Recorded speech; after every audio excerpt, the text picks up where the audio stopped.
Manny Pacquiao couldn't contain his tears after the death of Sally Kirkland, breaking down completely during a press conference in Los Angeles when he learned the devastating news that the legendary Hollywood actress, Oscar nominee, Golden Globe winner, and beloved friend who had championed him since his early struggling days in America, had passed away at age 83 after a brief battle with illness. The raw emotion that poured out of the normally stoic champion boxer shocked everyone in the room, revealing a deeply personal connection between these two seemingly unlikely friends from completely different worlds. One, a Filipino fighter from extreme poverty, who became boxing royalty. The other, a Hollywood icon from the golden age of cinema, who dedicated her life to nurturing talent and fighting for the underdog. Stay with us because this story will show you a side of Manny Pacquiao most people never see. The profound friendship that developed between him and Sally Kirkland over 2 decades that transcended fame and cultural boundaries, the moment he received the heartbreaking news and completely fell apart in front of cameras, the beautiful eulogy he delivered at her funeral that left not a dry eye in the chapel, and the lasting legacy of a woman who saw greatness in a young Filipino boxer when Hollywood didn't even know his name, and who remained his unwavering supporter, mentor, and friend until her final breath.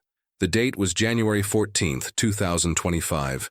A Tuesday afternoon in Los Angeles, California. Manny Pacquiao was in town for what was supposed to be a routine press conference announcing a new business venture, a partnership with a major sports apparel brand that was launching an exclusive line of boxing equipment bearing his name and signature.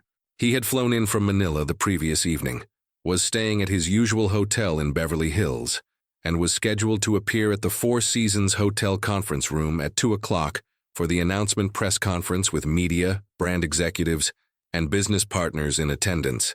Manny arrived at the venue around 1:30, giving himself time to review talking points with his publicist and business manager before facing the media. He was in good spirits looking forward to the announcement, and was dressed sharply in a dark blue suit, white shirt, and red tie, colors that subtly echoed both the Filipino and American flags. A deliberate choice his stylist had suggested to emphasize his bicultural appeal to the American market, where his boxing legacy had been built over decades of legendary fights. At approximately 1:45, while Manny was in a private room doing final preparations, his phone began vibrating with an unusual number of incoming messages and calls. Normally his phone was busy, but this was different. Multiple calls from different people in rapid succession. The kind of communication pattern that typically signaled something urgent or wrong.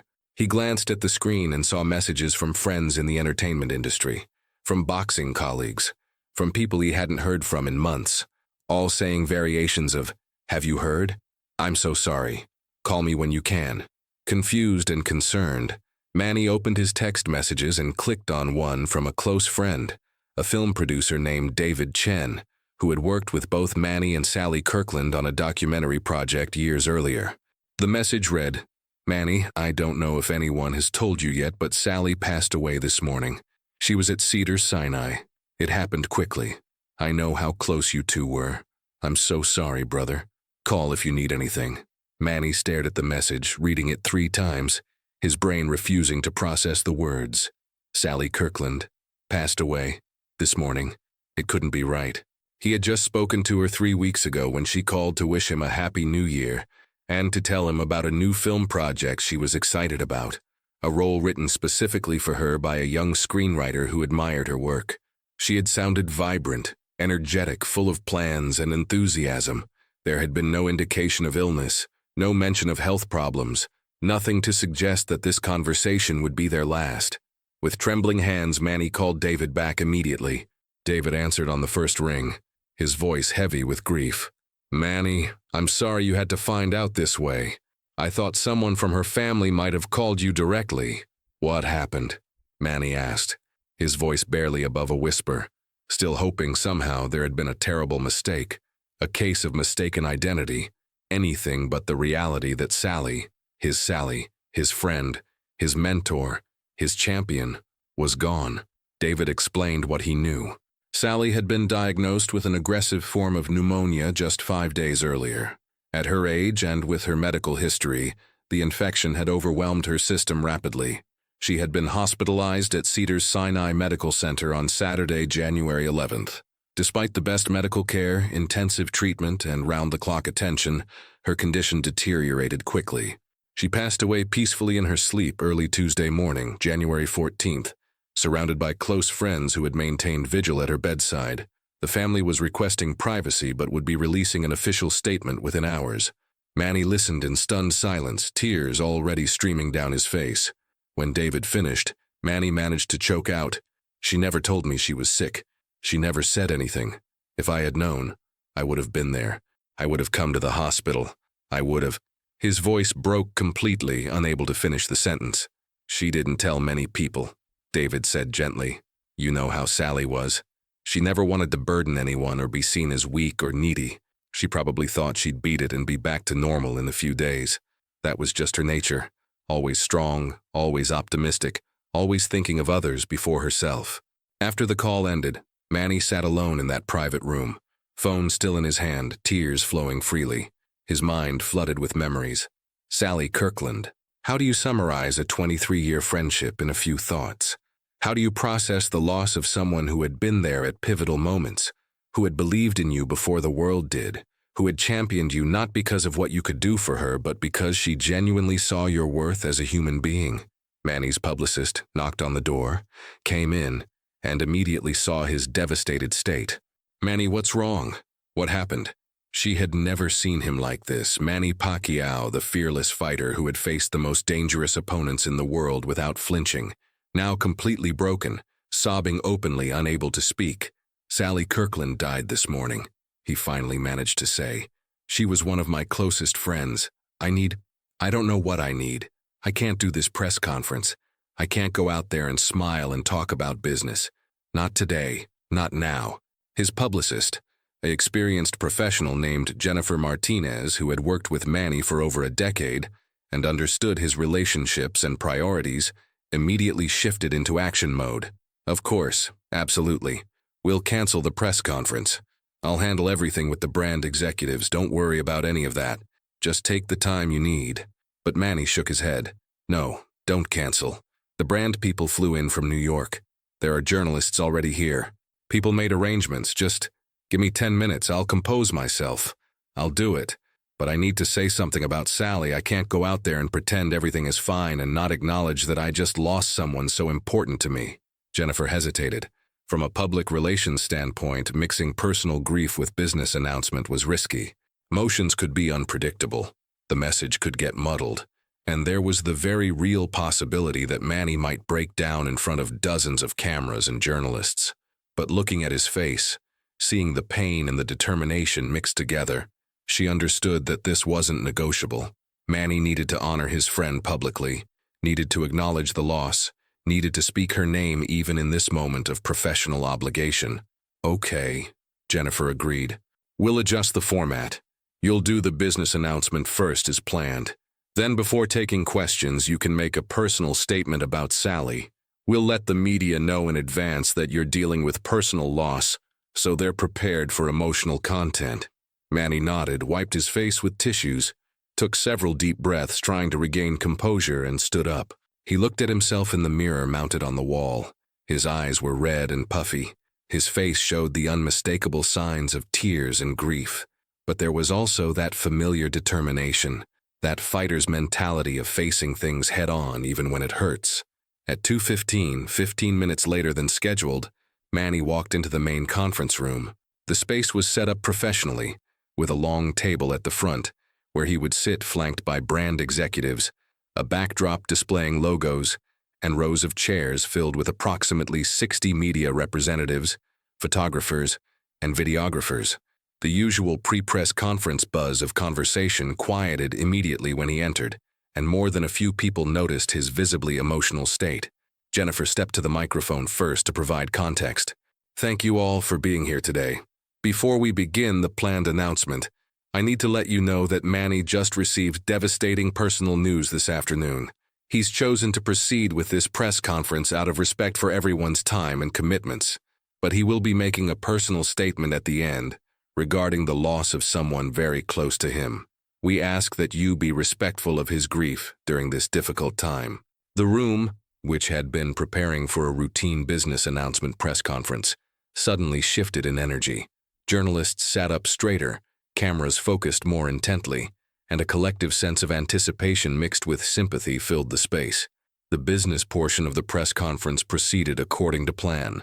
The brand CEO spoke about the new equipment line, highlighting Manny's legendary career and his continued influence in the sport. Manny himself delivered prepared remarks about the partnership, the product quality, and his excitement about making high-quality training equipment accessible to young boxers who couldn't afford premium brands. His voice was steady, but lacked its usual warmth and enthusiasm. He was clearly running on autopilot, going through professional motions while his heart was elsewhere. After the formal announcement concluded and a brief Q&A about the product line, Manny raised his hand to indicate he had something more to say. The room fell completely silent. "Before we finish today," Manny began, his voice already shaking slightly, "I need to talk about something personal, something that has nothing to do with boxing or business, but has everything to do with who I am and how I got here." He paused, visibly struggling to maintain composure. "This morning, I lost one of my dearest friends. Sally Kirkland, the actress, passed away. Many of you probably know her as an Academy Award nominee, as a Hollywood legend, as an incredible talent. But to me, she was so much more than that. She was a mentor, a supporter, a champion, and a friend who stood by me for over 20 years. Tears began streaming down his face again, but he continued. "Sally Kirkland believed in me before most people in America even knew my name. This was back in 2001, 2002, when I was still establishing myself here, still learning English, still figuring out how to navigate American culture and media. I was just another foreign fighter trying to make it in American boxing. Sally saw one of my early fights on television, and she reached out. She didn't have to do that. I was nobody to her. But she saw something, maybe potential, maybe humanity, maybe just another immigrant story that resonated with her, and she decided I was worth her time and energy." Manny's voice broke completely, and he had to stop for several seconds to collect himself. The journalists and cameras watched respectfully, capturing every moment of raw vulnerability from a man not known for public displays of emotion. "She introduced me to people in Hollywood," he continued once he could speak again.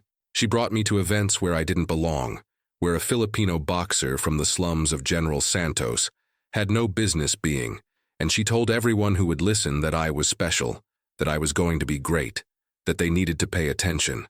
She opened doors that would have remained closed. She gave me credibility in a world that wasn't mine.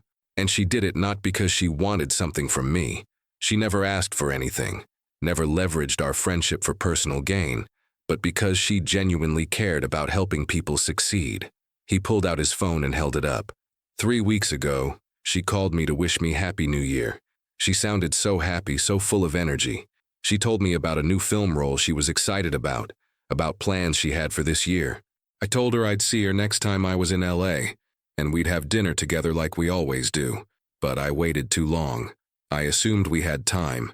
I assumed there would always be another dinner, another conversation, another chance to tell her how much she meant to me. And now that chance is gone. Manny's emotional breakdown was now complete and undeniable. Tears poured down his face. His voice was choked with sobs. His body shook with grief. Brand executives sitting next to him looked uncomfortable, unsure whether to comfort him or give him space. Jennifer stood nearby, also crying, having worked with Manny long enough to understand the depth of his relationships and the sincerity of his grief. "Sally Kirkland taught me that success means nothing if you don't use it to lift others up," Manny said through tears. "She taught me that fame is a responsibility, not just a privilege. She taught me that your legacy isn't measured by awards or money, but by how many people you helped along the way, how many doors you opened for others, how much love you spread in the world. She lived those values every single day of her life, and I am who I am today in part because she believed in me when others didn't." He looked directly at the cameras. "Sally, if somehow you can hear me, thank you. Thank you for everything. Thank you for seeing me as more than just a fighter. Thank you for treating me as family. Thank you for every conversation, every piece of advice, every moment of support. I'm sorry I didn't get to see you one more time. I'm sorry I didn't get to tell you in person how much you meant to me, but I promise you, I will honor your memory. I will try every day to be the kind of person you believed I could be. I will pay forward the kindness you showed me. I will open doors for others the way you opened them for me. Rest in peace, my dear friend. I love you, and I will miss you for the rest of my life." Manny stood up abruptly, unable to continue, and walked off the stage. The press conference was effectively over. The journalists sat in stunned silence, many of them also visibly emotional. This had been unlike any press conference any of them had ever covered, a genuine moment of grief and vulnerability from one of the toughest athletes in the world, a raw display of love and loss that transcended sport and celebrity. Within hours, footage from the press conference was everywhere. Every major news network ran the story, not about the boxing equipment line, which became a footnote, but about Manny Pacquiao's emotional tribute to Sally Kirkland. CNN, BBC, ESPN, Entertainment Tonight, Access Hollywood, and countless others all led with headlines like, "Boxing legend Manny Pacquiao breaks down over Sally Kirkland's death," "Emotional tribute, Pacquiao honors late actress who championed him," and "The unlikely friendship between Manny Pacquiao and Sally Kirkland." Social media exploded with reactions.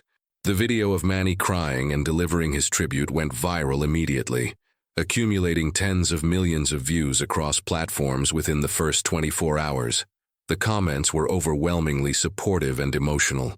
"I've watched Manny Pacquiao fight the toughest opponents in boxing without showing fear, but seeing him break down like this shows his humanity. Real men aren't afraid to cry for people they love.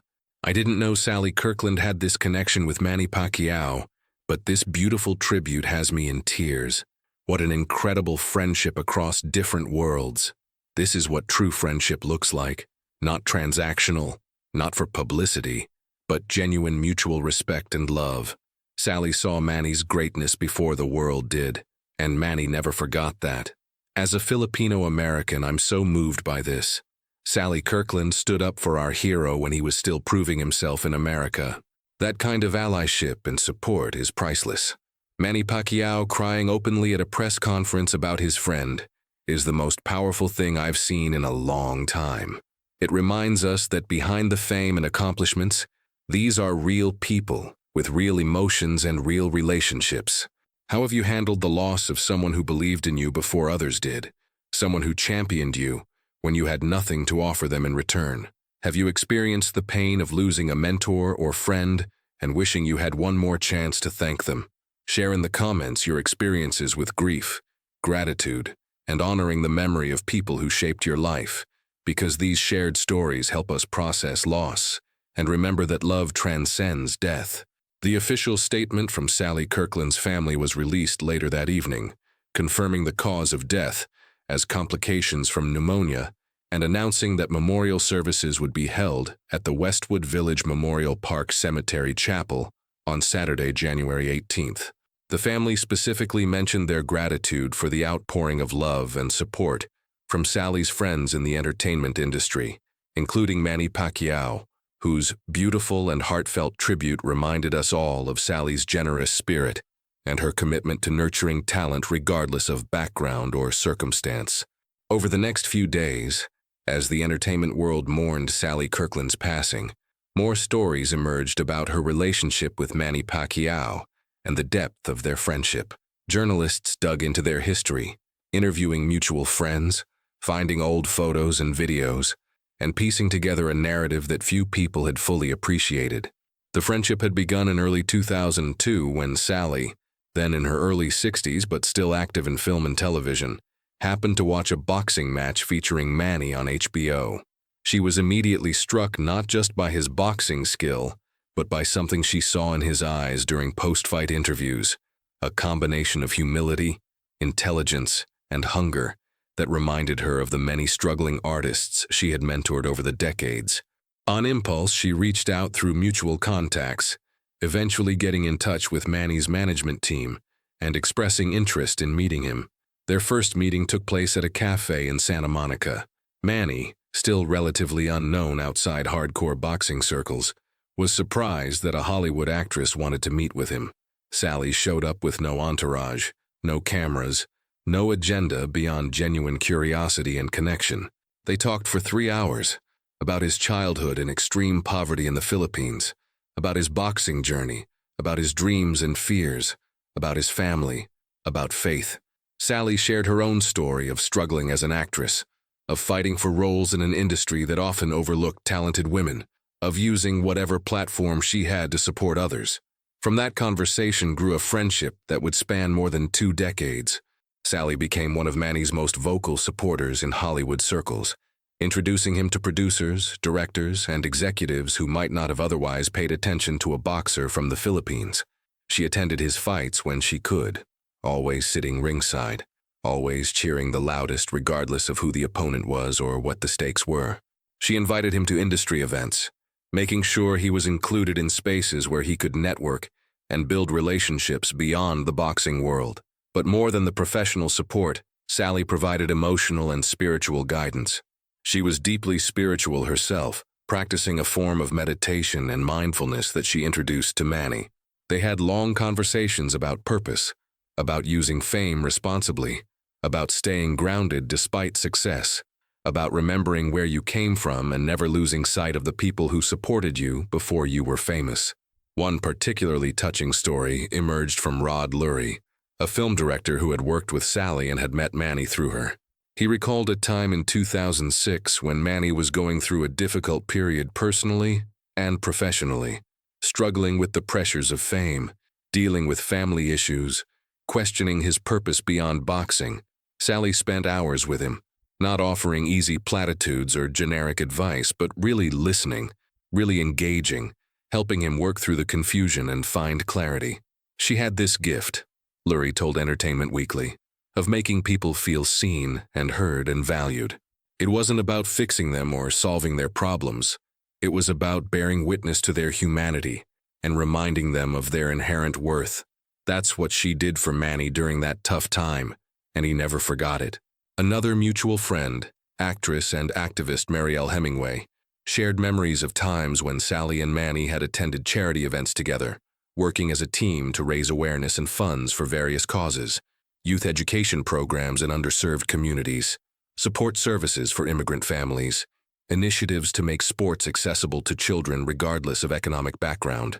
They came from such different worlds, Hemingway said in an interview, but they connected on the deepest level, their shared belief that privilege carries responsibility, that those who have been blessed have an obligation to help those still struggling, and that kindness and generosity are the highest forms of success. As Saturday, January 18th approached, Manny prepared for what would be one of the most difficult public appearances of his life, delivering a eulogy at Sally Kirkland's memorial service. He worked on the speech all week, writing and rewriting, trying to capture in words what their friendship had meant, trying to honor her memory adequately, trying to express gratitude that felt too big for any language to contain. The memorial service was held at 11 in the morning at the chapel at Westwood Village Memorial Park, a historic cemetery where many Hollywood legends are buried. The chapel, which typically holds about 200 people, was overflowing with attendees, actresses and actors spanning multiple generations, directors and producers who had worked with Sally, activists and advocates from causes she had supported, and everyday people whose lives she had touched through her generosity and kindness. Manny arrived early, wanting private time at the casket before the service began. He stood there alone for 10 minutes, looking at Sally's peaceful face, remembering, grieving, saying goodbye in the only way he could. He placed a hand on the casket and whispered in Tagalog, then in English, "Thank you, my friend. Thank you for everything. I will make you proud. Rest now. You earned it." The service itself was beautiful and emotional, exactly what Sally would have wanted. Not somber or depressing, but celebratory of a life fully lived, full of laughter mixed with tears, stories that honored her complexity and humanity. Multiple people spoke, family members sharing childhood memories, actor colleagues recounting on-set experiences, friends describing her generosity and spirit. Then came Manny's turn. He walked to the pulpit carrying handwritten notes, his eyes already red from crying throughout the earlier eulogies. He looked out at the packed chapel, took a deep breath, and began, "Thank you all for being here to celebrate Sally's incredible life. For those who don't know me, my name is Manny Pacquiao. I'm a boxer from the Philippines. and I'm here today as one of the millions of people around the world whose lives were changed by Sally Kirkland's kindness, generosity, and love. 23 years ago, I was a young fighter trying to make it in America.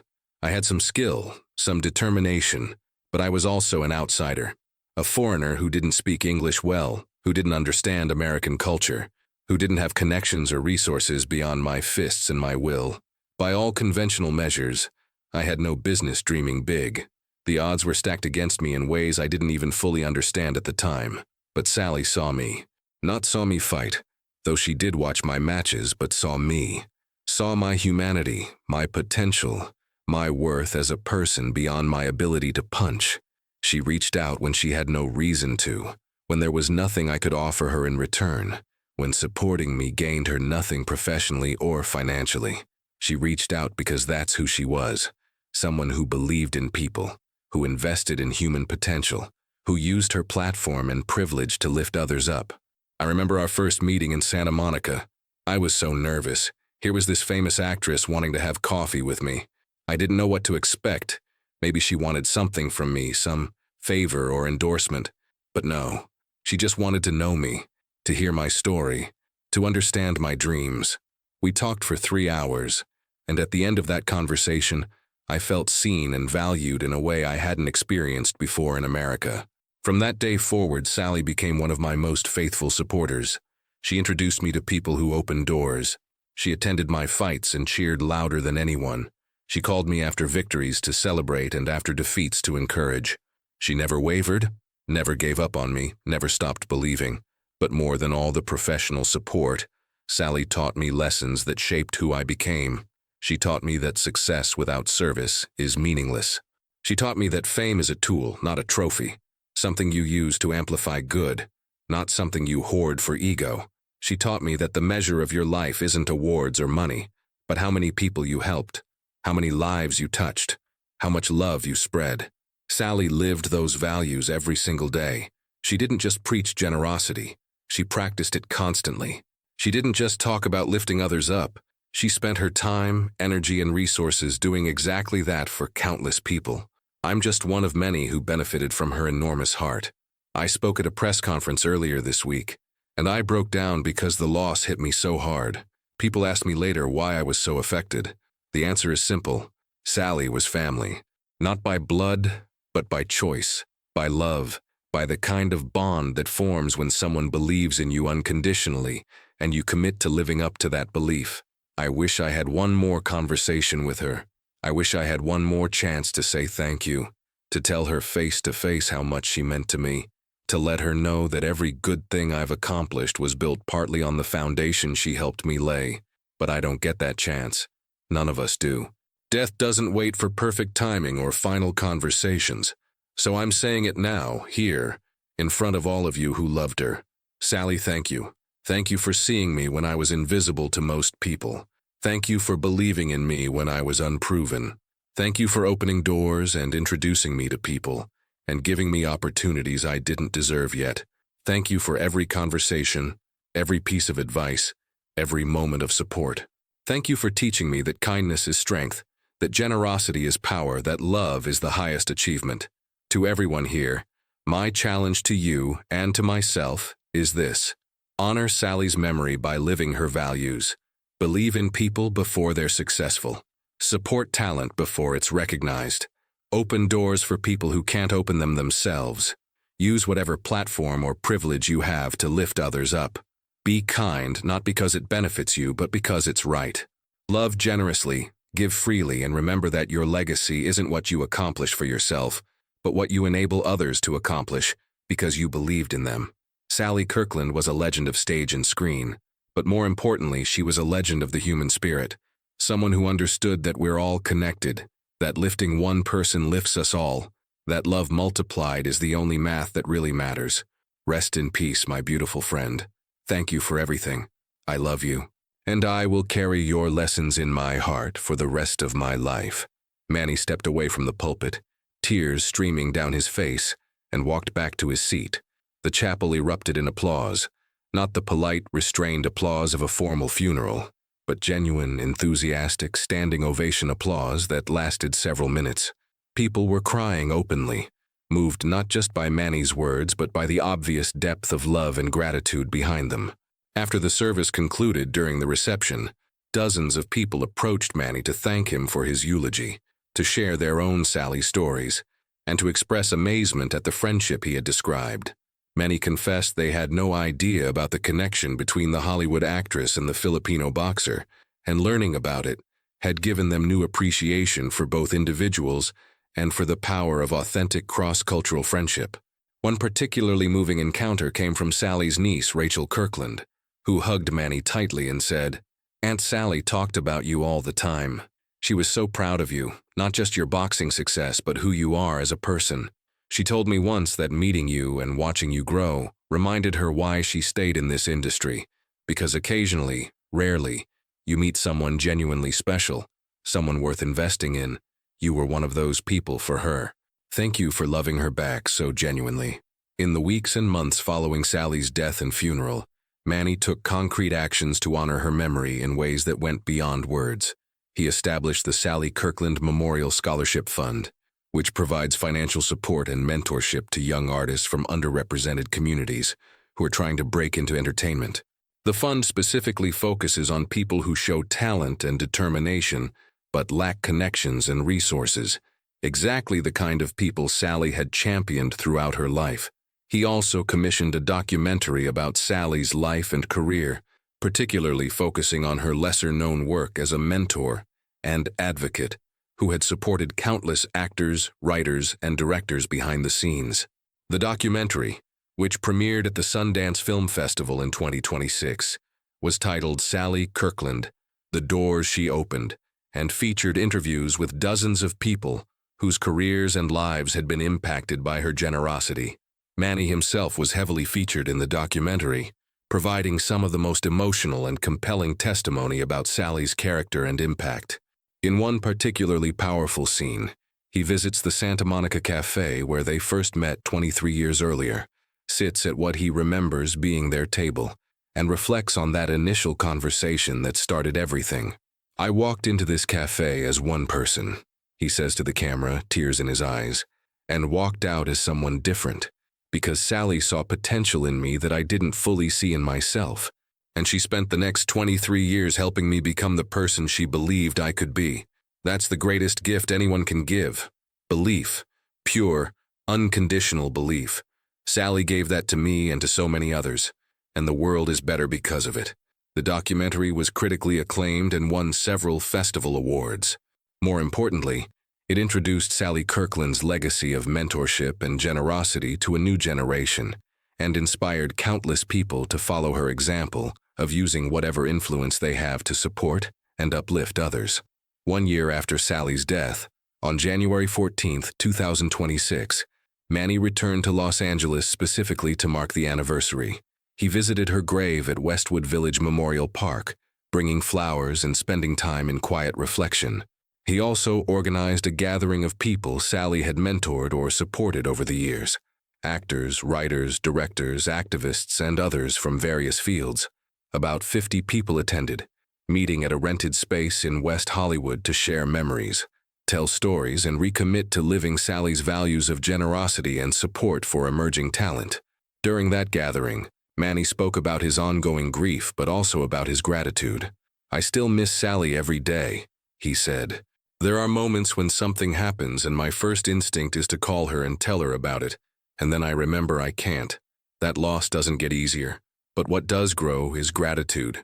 Gratitude that I had her in my life for 23 years. Gratitude for every conversation and every moment.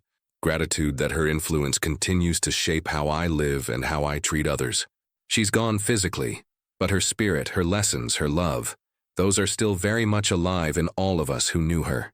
Before we conclude, let me ask, who in your life believed in you before you were successful, before you had proven yourself, before you had anything to offer in return?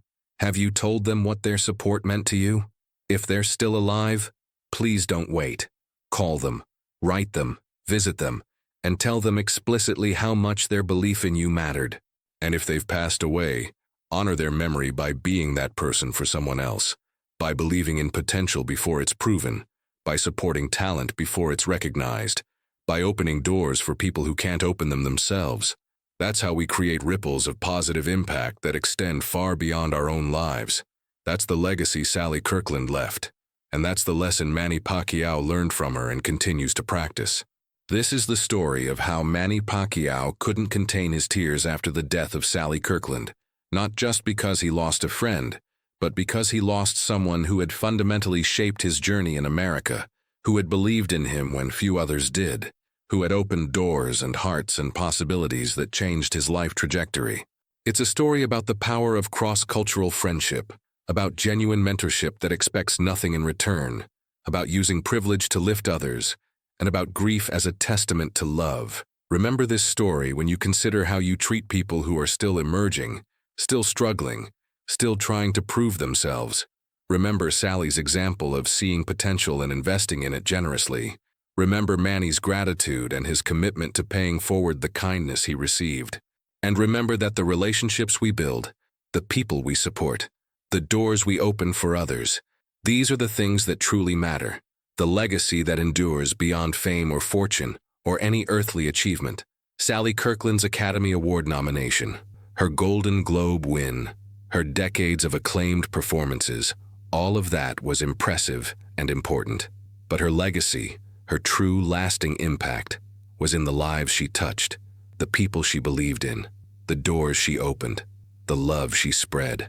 And Manny Pacquiao's tears, streaming down his face at a press conference and in a eulogy and at a grave site, were the truest tribute to that legacy, proof that authentic love and generosity create bonds that death cannot sever and impacts that time cannot diminish.